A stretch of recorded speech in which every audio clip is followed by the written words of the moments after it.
ચાલો મિત્રો, હવે આજે આપણે યામ ભૂમિતિ પ્રકરણના લેક્ચર નંબર 3 માં આગળ અભ્યાસ કરીએ દાખલાઓનો. આપણું સ્વાધ્યાય 7.1 ચાલુ જ છે. આગળ આપણે એમાં દાખલા નંબર પહેલો બીજો બે જોયા હતા.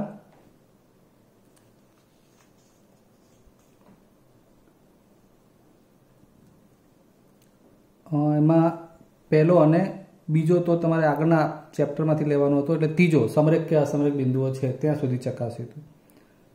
હવે અહીં જુઓ પ્રશ્ન નંબર 4માં ચકાસો કે આ ત્રણ બિંદુઓ એ સમદ્વિ બાજુ ત્રિકોણના શિરોબિંદુઓ છે. ચલો આપણે આ સમદ્વિ બાજુ ત્રિકોણ સમજતા હોઈએ તો આમાંથી કોઈ પણ બે બાજુ સમાન હોવી જોઈએ.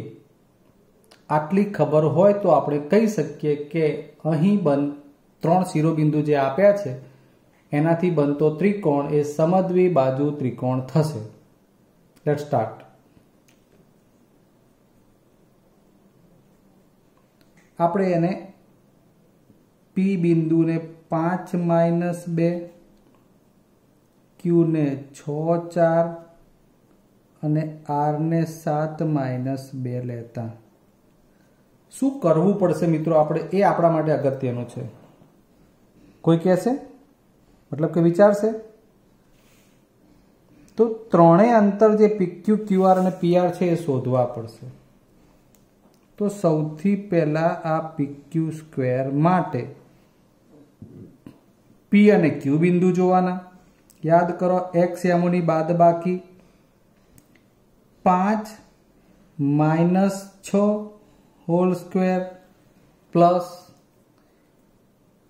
-2 અને આ માઇનસ સૂત્રના અને 4. 5 - 6 એટલે -1 વર્ગ અને -2 અને -6 4 એટલે બંને -6 જ રહેશે. સરવાળો થશે પણ ઓછા રહેશે. -1 વર્ગ વત્તા 1 -6 વર્ગ વત્તા 36, 36 ને 1 37. આ PQ સ્ક્વેર માટે બન્યું. અત્યારે છે ને એનું હું વર્ગમૂળ નથી કાઢતો, સમજો. ચલો એમને એમ જ રહેવા દઈએ આપણે. પછી QR સ્ક્વેર. તો QR સ્ક્વેર માટે પણ x એમોની બાદબાકી એટલે Q ને R બિંદુ જોવાના. 6 - 7 એનો વર્ગ વત્તા 4 અને -2 તો -+ થઈ જશે. 6 - 7 એટલે -1 વર્ગ, 4 + 2 એટલે 6 વર્ગ, -1 વર્ગ વત્તા 1 6 વર્ગ 36, 36 ને 1 37. પાછું ત્રીજું માપ લઈએ PQ QR અને હવે આવશે PR સ્ક્વેર. તમારા મગજમાં એટલું ક્લિયર હોવું જોઈએ કે મારે ત્રિકોણ PQR ની ત્રણ બાજુ PQ QR અને આ PQ QR અને PR ની વાત કરવાની છે. એટલે આપણે કયા બાજુના વર્ગ માટે લખવું એ ધ્યાનમાં રહે. PR તો આ P બિંદુ, આ R બિંદુ, ત્યાં જ તમારે ધ્યાન રાખવાનું. 5 અને 7 ની બાદબાકીનો વર્ગ. પછી આવશે -2 અને -2 એટલે આ -2 અને આ થઈ જશે -, વત્તા 2 બરાબર. 5 - 7 એટલે કોણ કેટલા થશે? -2 વર્ગ અને આ તો 2 + 2 0 થઈ ગયું. તો -2 વર્ગ તો +4 આવ્યો. હવે ધ્યાન આપો, આપણા માટે ત્રિકોણમાં શું બન્યું ખબર છે? PQ સ્ક્વેર અને QR સ્ક્વેર સરખું. આ PQ, અહીં મેં Q લખ્યું, ધ્યાન આપો કેમ. આ PQ અને QR આ બે સ્ક્વેર સરખા થયા. તો અહીં PQ સ્ક્વેર બરાબર QR સ્ક્વેર માટે એના વર્ગમૂળ સરખા હોય. તમારે વર્ગમૂળમાં 37 એવું ના બતાવવું હોય તો એ સીધું PQ સ્ક્વેર અને QR સ્ક્વેર બે બાજુ સરખા ના વર્ગ સરખા એટલે એમની બાજુઓ સરખી. આ એક પરિણામ બન્યું છે. તથા PQ સ્ક્વેર તો 4 છે, સોરી RQ સ્ક્વેર તો PQ QR અને PR છે, માય મિસ્ટેક. આ PR સ્ક્વેર છે. તો PR સ્ક્વેર બરાબર 4 છે માટે PR બરાબર 2 થાય. એટલે PQ સ્ક્વેર અને QR સ્ક્વેર સરખા એટલે PQ અને QR સરખી. પરંતુ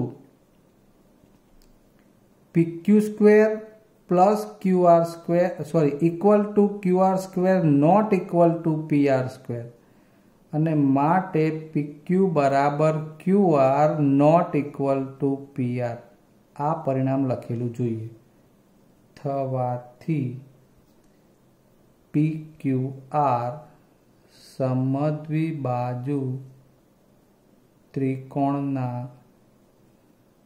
શિરોબિંદુ છે. ટૂંકમાં બે બાજુના વર્ગ સમાન આયા, ત્રીજી બાજુ સાથે વર્ગ સમાન ન આવે, માટે કહી શકાય કે આ સમદ્વિબાજુ ત્રિકોણના શિરોબિંદુઓ થશે. ચાલો ત્યારે હવે બહુ જ સરસ દાખલો, એમાં ઘણી બધી બાબતોની એક સાથે ચર્ચા કરવાની છે કે નીચે દર્શાવેલા બિંદુઓથી જો ચતુષ્કોણ રચાતો હોય તો તેના પ્રકાર જણાવો. એમાં પહેલું પરિણામ જે આપણે ચકાસવું છે એમાં એ બિંદુઓ આપ્યા છે જેને આપણે PQR તરીકે લઈ લઈએ અથવા ABCD રાખીએ. ચલો ચતુષ્કોણ માટે તો -1 -2 પુસ્તકમાં હું એ સીધા ABCD લઈ જ લઉં છું. 1 0 C તરીકે -1 2 અને D તરીકે -3 0. -1 -2 1 0 -1 2 અને -3 0 આ થયા આપણા ABCD બિંદુ. શું ચકાસવાનું છે? આ ચાર શિરોબિંદુઓ ચતુષ્કોણ બનાવે છે કે નહીં એ ચકાસવાનું છે સૌથી પહેલા તો. એટલે આપણે એમાં એની ચારેય બાજુના માપ શોધીશું, પછી એની પરથી ખબર પડી જશે એના પ્રકારની. તો ચાર બાજુઓ અને બે વિકર્ણ, આ બધા જ 6 પરિણામ ઉપરથી તમને એના પ્રકારની પણ ખબર પડી જશે. બરાબર છે? જોઈએ ત્યારે સપોઝ કે હું તમને એક આકૃતિ દોરીને જ આમાં થોડું લખી બતાવું કે આપણે આ ચતુષ્કોણ માટે આવું વિચારીએ.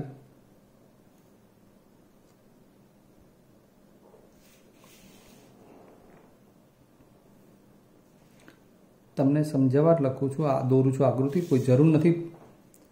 એ બિંદુ તમને આઈડિયા રહે કે જોઈને આકૃતિ પરથી સમજી શકો. આ B બિંદુ, આ C બિંદુ અને આ D બિંદુ. ચલો એમાંથી સીધા હવે આપણે દાખલામાં AB સ્ક્વેર BC સ્ક્વેર જ તારવીએ. અહીં સૌથી પહેલા લખીએ તો AB સ્ક્વેર, આ તો ખાલી બતાવ્યું છે, તમે અહીંથી જેટલું બને એટલું આમાંથી જોઈને લખી શકો. AB સ્ક્વેર કેટલું આવશે એ જોવાનું છે આપણે. તો AB સ્ક્વેર બરાબર શું થશે? XM ની બાદ બાકી, આ -1 પાછું -1. હવે ધ્યાન રાખો, મારે તમને બીજી ચર્ચા પણ કરવી છે. આ AB સ્ક્વેર લખતા હોઈએ ત્યારે આપણને XMમાં આ બેની જરૂર છે, આ -1 અને આ 1ની. તો મેં તમને આગળ કહ્યું હતું કે x1 અને x2 ની બાદબાકી ગમે તે ક્રમમાં કરી શકાય, કારણ કે અંતરના હિસાબે ધન લેવાનું હોય.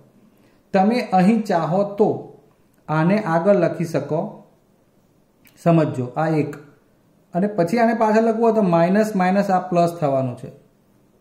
હવે આવું મેં કેમ કર્યું એનો જવાબ આપું તો બંને ધન રહે. એટલે જો આને આગળ લખત તમે તો આ -1 લખવું પડત ને પાછું માઇનસ કરીને ફરી એકવાર આવત તો -1 એવું -2 થાત અને -2 નો વર્ગ ધન 4 થાત. અહીં +2 નો વર્ગ તો 4 જ થવાનો છે. જે વિદ્યાર્થીઓને આવું આવડે, સમજણ પડી હોય તો એ લોકો આ પ્રમાણે ઉપયોગ કરીને લખી શકે. શું કર્યું છે મેં? આ ધન 1 ને આગળ રાખ્યા. કેમ કે આ ઋણ જોઈ ગયો હું, એટલે મને ખબર પડી કે આ 1 અને ઓછા ઓછા વધતા થશે. તમે આને આગળ લખશો તો આ પણ માઇનસ આવશે અને આ પણ માઇનસ થશે, તો -2 નો વર્ગ +4 આવશે. અહીં +2 નો વર્ગ 4 આવે, એટલે માઇનસની ભૂલો ના પડે. ચલો y આમોની બાદ બાકીમાં 0 અને 2, તો હું આવું પણ કરી શકું છું. 0 આગળ લખ્યા, ઓછા ઓછા વધતા 2, આ 2 નો વર્ગ, આ 4. AB સ્ક્વેર બની ગયું 4 ને 4 8. હવે BC સ્ક્વેર, આ રહ્યું B બિંદુ, આ રહ્યું C બિંદુ, વર્ગ કરીએ તો આ 1 અને -1 પ્લસ થવાના, 0 અને 2 એટલે 2 આગળ લખું, -0 કરું પાછળ, 1 ને 1 2 નો વર્ગ, આ 2 નો વર્ગ, 4 + 4, BC સ્ક્વેર થઈ ગયું 8 સરસ પરિણામો મળી રહ્યા છે। હવે આવશે AB BC પછી AC લઈએ, ચલો સોરી AB BC અને હવે CD સ્ક્વેર। તો CD સ્ક્વેરમાં C બિંદુ અને D બિંદુ જુઓ તો આ -1 આગળ લખવું જ પડશે, ઓછા ઓછા વત્તા 3 થશે। વાયામોમાં 2 અને -0, 3 માંથી 1 જાય એટલે 2 નો વર્ગ, આ 2 નો વર્ગ, 4 વત્તા 4, આમ CD સ્ક્વેર પણ થઈ ગયું 8। હવે આવશે AD સ્ક્વેર, તો આ AD સ્ક્વેર, A બિંદુ અને D બિંદુ જ જોવાનું, આ A બિંદુ એનો એક્સયામ, આ D બિંદુ એનો એક્સયામ, આ -1 વત્તા 3,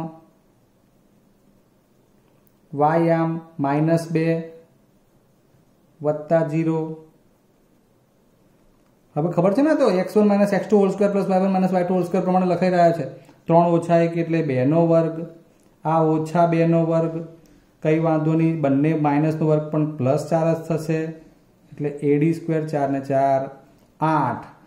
હવે ધ્યાન આપો મિત્રો, અહીં શું બન્યું છે, તો AB સ્ક્વેર બરાબર BC સ્ક્વેર બરાબર CD સ્ક્વેર અને બરાબર AD સ્ક્વેર। માટે AB બરાબર BC બરાબર CD બરાબર AD 4 બાજુ વિશે આપણે કહી શક્યા, પણ પ્રકાર ચતુષ્કોણનો હાલ નહીં કહી શકાય। કેમ કે 4 બાજુ સમાન હોય તો સમબાજુ ચતુષ્કોણ પણ હોય અને ચોરસ પણ હોય મિત્રો। એટલે હજુ આનો પ્રકાર નક્કી કરવા માટે આપણે વિકર્ણોનો વિચાર કરવો પડશે। એટલે હવે એનો વિચાર કરીએ તો પાછું આપણે આ પરિણામ લાવવું પડશે વિકર્ણો માટે। કયું? તો એક વિકર્ણ છે AC, એટલે આપણે AC સ્ક્વેર શોધીશું। ચલો તો પછી AC સ્ક્વેર કેટલું થશે, તો A અને C બિંદુ જોવાનું છે। એ બિંદુના યામ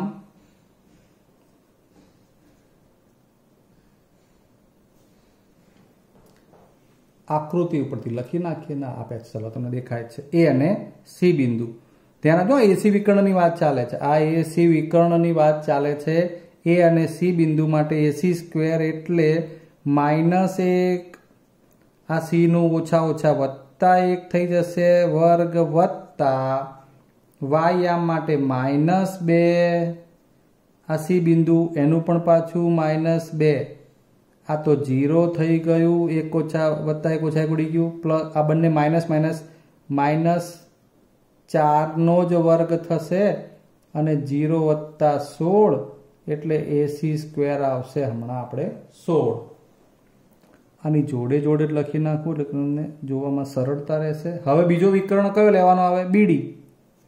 તો માટે BD સ્ક્વેર બરાબર આ B બિંદુ, આ D બિંદુ, B નો એક્સયામ 1 અને આ -3 એટલે 1 વત્તા થઈ જશે 3, ઓછા ઓછા વત્તા, આ 0 અને આ 0 તો આ પણ 0 વત્તા 0 એટલે 3 ને 1 4 નો વર્ગ વત્તા 0, આ થઈ ગયું 16 BD સ્ક્વેર।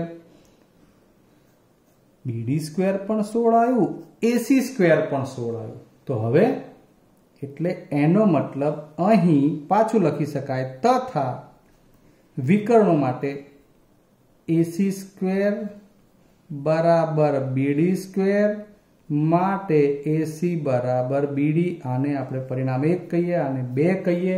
આ લખાણ એવું સૂચવે છે કે ચારેય બાજુઓ સમાન આવી, 2 વિકર્ણો પણ સમાન આવ્યા। એટલે સૌથી પહેલા તો માટે ABCD અથવા તો આપેલ બિંદુઓ એ ચતુષ્કોણ રચે છે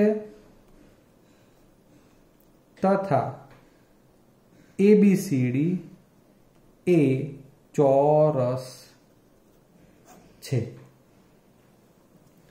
ક્લિયર? એટલે તમને આમાં ઘણા બધા અંતરસૂત્રો 6 વખત વાપરવાના થયા, 4 બાજુના 2 વિકર્ણના। ચલો ત્યારે હવે આવો જ બીજો દાખલો જોઈએ, એટલે કે પ્રશ્ન 6 નો પેટા પ્રશ્ન નંબર 2। લો હાલો હવે ત્યારે પ્રશ્ન નંબર 6 માં બીજો પેટા પ્રશ્ન જોઈએ કે આ 4 શિરોબિંદુઓ એ ચતુષ્કોણ બનાવે છે કે નહીં. તો AB સ્ક્વેર શોધીએ. આપણે તો એ જ કામ કરવું પડશે. AB BC AC અને CD એ શોધવાનું રહેશે તમારે ચારે બાજુનું માપ. પહેલા બાજુઓ માટે વિચારીએ તો AB સ્ક્વેર એટલે આ -3 તો આ 3 આગળ લખવું, ઓછા ઓછા વત્તા 3, 5 ઓછા 1 લખી શકાય. તો વત્તા 3 ને 3 6 નો વર્ગ, 5 ઓછા 1 4 નો વર્ગ, 6 નો વર્ગ 36, 4 નો વર્ગ 16, 6 ને 6 12, 3 ને 1 4 ને 1 5. AB સ્ક્વેર આવ્યું 52. BC સ્ક્વેરની વાત કરીએ. B અને C બિંદુ જુઓ. 3 ઓછા 0, 1 અને 3 નો વારો તો 3 આગળ લખો એટલે 1 પાછળ, બાદ બાકીમાં તમને 3 નો વર્ગ રહે. અહીં 3 ઓછા 1 2 નો વર્ગ રહે.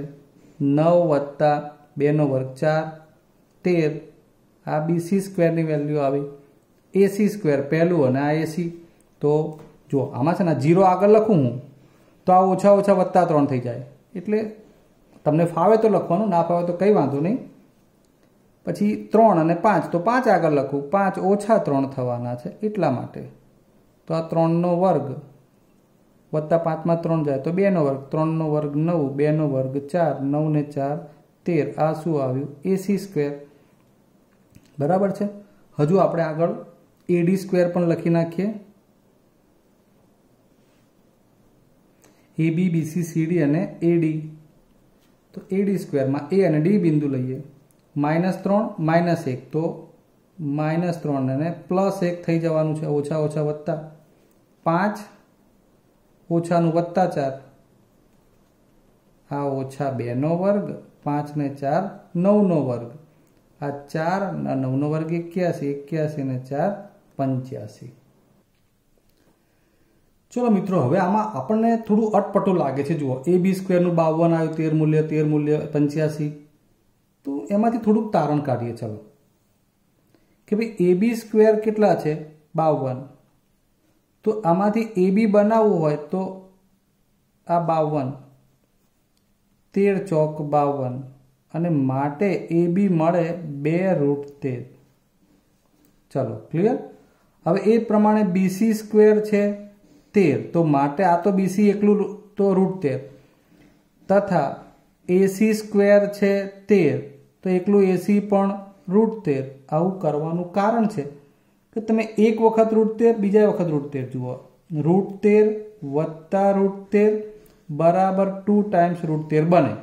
તો એવું આપણી પાસે બને છે. જુઓ, એક BC એટલે √13, બીજા √13 એટલે AC અને આ AB જે √52 માંથી 2√13 બન્યું એનો મતલબ કે AB થયું.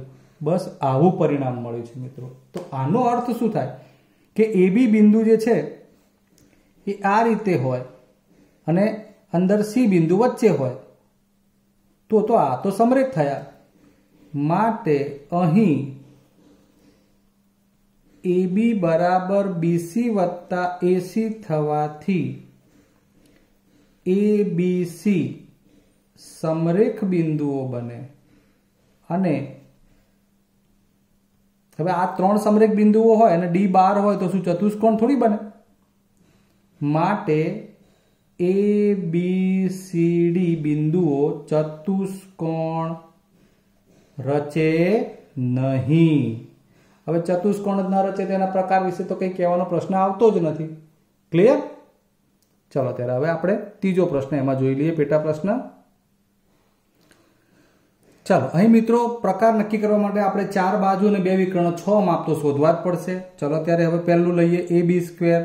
મૂળ આપણે અંતરસૂત્રની મહત્તમ પ્રેક્ટિસ થાય છે. હવે થોડી ઝડપ થઈ શકે. AB એટલે 7 ઓછા 4 નો વર્ગ, 6 ઓછા 5 નો વર્ગ. મેં એટલા માટે કર્યું મને ખબર પડે છે કે 7 માંથી 4 બાદ થશે, મોટું પદ રહેશે, ધન રહેશે, 6 ઓછા 5 થશે એટલે આમાં 3 નો વર્ગ, 6 ઓછા 5 1 નો વર્ગ, 3 નો વર્ગ 9 વત્તા 1 એટલે 10. ચલો BC સ્ક્વેર. B અને C બિંદુ જુઓ. 7 ઓછા 4 નો વર્ગ, 7 ઓછા 4 નો વર્ગ, 6 ઓછા 3 નો વર્ગ, 7 માંથી 4 જાય એટલે 3 નો વર્ગ, 6 માંથી 3 જાય એટલે 3 નો વર્ગ, 3 નો વર્ગ 9 વત્તા 9 18. ચલો AC સ્ક્વેર. A અને C આ રહ્યું 4, આ 4, 4 ઓછા 4 નો હોલ સ્ક્વેર પ્લસ 5 અને 3 5 ઓછા 3નો વર્ગ, 4માંથી 4 જાય 0નો વર્ગ, 5માંથી 3 2નો વર્ગ, આ 0 અને 2નો વર્ગ આવશે 4, AC સ્ક્વેર થશે 4. બરાબર છે. માનો કે એના વર્ગમૂળ લેવા હોય તો અહીંયા AB બરાબર √10, BC બરાબર √18 એટલે 9 દુ 18, તો BC ને આપણે 3√2 એવું લખી શકીએ. AC તો સીધું 2 જ આવવાનું છે.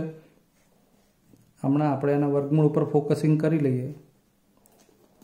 ચલો AB BC AC હવે આવશે AD એટલે AD સ્ક્વેર, તો A અને D બિંદુ આ A આ D, 4 ઓછા 1નો વર્ગ વત્તા 5 ઓછા 2નો વર્ગ, 4માંથી 1 જાય 3નો વર્ગ, 5માંથી 2 જાય 3નો વર્ગ, 9 વત્તા 9 18 આવ્યા.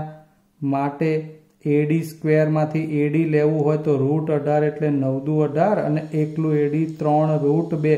આ ખાસ ધ્યાન રાખજો મિત્રો, વર્ગમૂળ લઈ રહ્યા છે. જો અહીં વર્ગ હતો તો એકલું BC લખ્યું, AB સ્ક્વેર એકલું AB લખ્યું, AC સ્ક્વેરમાંથી એકલું AC લખ્યું, AD સ્ક્વેરમાંથી એકલું AD લખ્યું. એટલે આ જ્યારે વર્ગમૂળ નીકળે છે ને ત્યારે તમારે ખાસ જોવું પડશે. નહીં તો તમે AD સ્ક્વેર લખી નાખો ને, અહીં કશું જ ના લખો ને તો એ AD સ્ક્વેર બરાબર સમજાય. એટલે એકલું AD શોધતી વખતે વર્ગમૂળ ખાસ ફોકસ કરવાનું રહે. હજુ આપણે બે વિકર્ણોની વાત કરવી છે એટલે એક વિકર્ણ આવશે AC, તો AC સ્ક્વેર શોધી નાખીએ. A અને C જુઓ, 4 ઓછા 4 નો વર્ગ, 5 ઓછા 3 નો વર્ગ, 4માંથી 4 જાય તો 0, 5માંથી 3 જાય એટલે 2નો વર્ગ આવશે 4. AC સ્ક્વેર 4 એટલે AC બરાબર AB BC, માય મિસ્ટેક, આપણે અહીં જરૂર છે AC તો આપણે શોધી કાઢ્યું છે, AB BC CD સ્ક્વેરની. પછી તમને આકૃતિથી બધું બતાવી દઈએ છીએ. CD એટલે આ બે લેવાના હતા, 4 ઓછા 1નો વર્ગ વત્તા 3 ઓછા 2નો વર્ગ, 4માંથી 1 જાય એટલે 3નો વર્ગ, 3માંથી 2 જાય એટલે 1નો વર્ગ, 9 વત્તા 1 10, CD સ્ક્વેર એટલે CD બરાબર √10. ચલો હવે આપણે આને આકૃતિથી સમજીએ.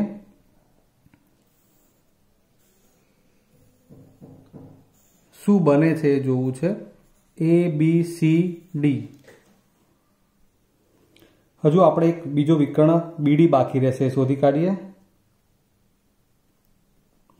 AC વિકર્ણનું માપ તો શોધી કાઢ્યું છે, હવે BD વિકર્ણનું લઈ લઈએ.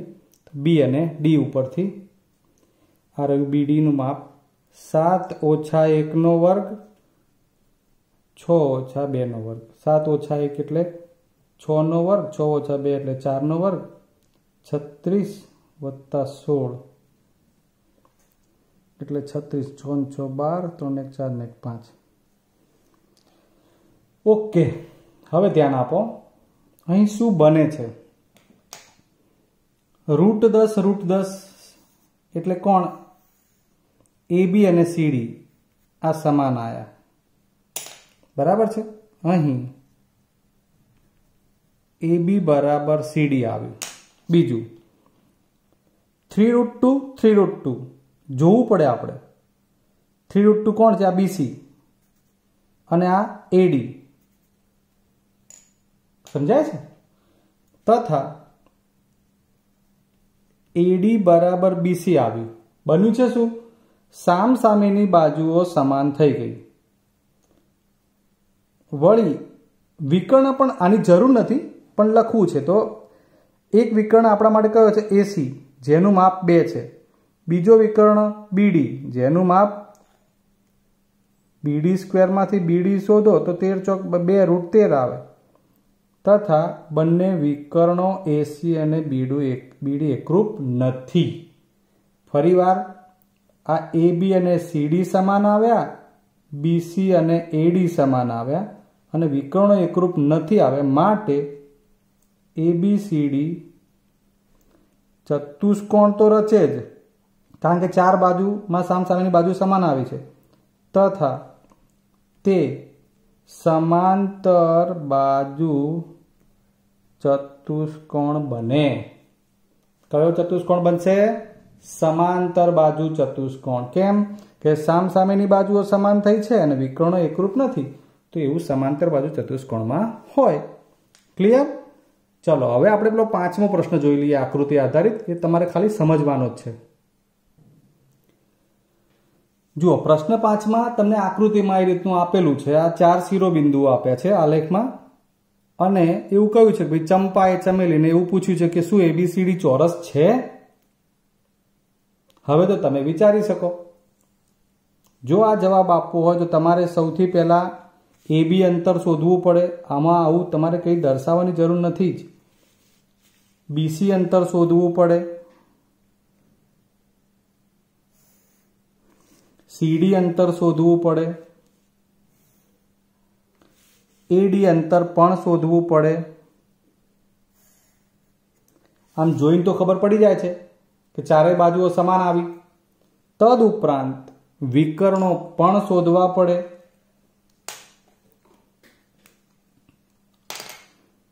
એટલે કે એક વિકર્ણ BD અને બીજો વિકર્ણ AC. આમ તમને પરિણામ શું મળે છે એ તમારે ચેક કરવાનું થાય. હું આમાં કશું જવાબ નથી કહેતો, કારણ શું થાય કે તમને આઈડિયા આવે. તો આ ચારેય બાજુઓ જો સમાન આવે તો AB બરાબર BC બરાબર CD બરાબર AD આવશે અને બે વિકર્ણો સમાન આવે AC અને BD. 6 પરિણામ સરખા આવે છે અને માટે તમે કહી શકશો કે આ એટલે કે ચંપા એ ચમેલીને જે પૂછ્યું હતું કે આ શું ચોરસ બનશે, તો એનો જવાબ તમારે શોધશો એટલે હામાં આવશે. બરાબર છે, કારણ કે એ 4 બાજુઓ સમાન થાય છે અને બે વિકર્ણો પણ સમાન થાય છે, માટે આ ચોરસ બનશે. ક્લિયર મિત્રો? આમાં સ્વાધ્યાયના બીજા કોઈ દાખલા આપણે એક્સ્ટ્રા નથી આપ્યા, એટલે તમારે તમારા પ્રેક્ટિસ વર્ક કે અન્ય સામયિકમાંથી જેટલા દાખલા ચાલે એ પ્રમાણે અલગથી પ્રેક્ટિસ કરતા રહેવાનું રહેશે. ફરી મળીશું. જય હિન્દ.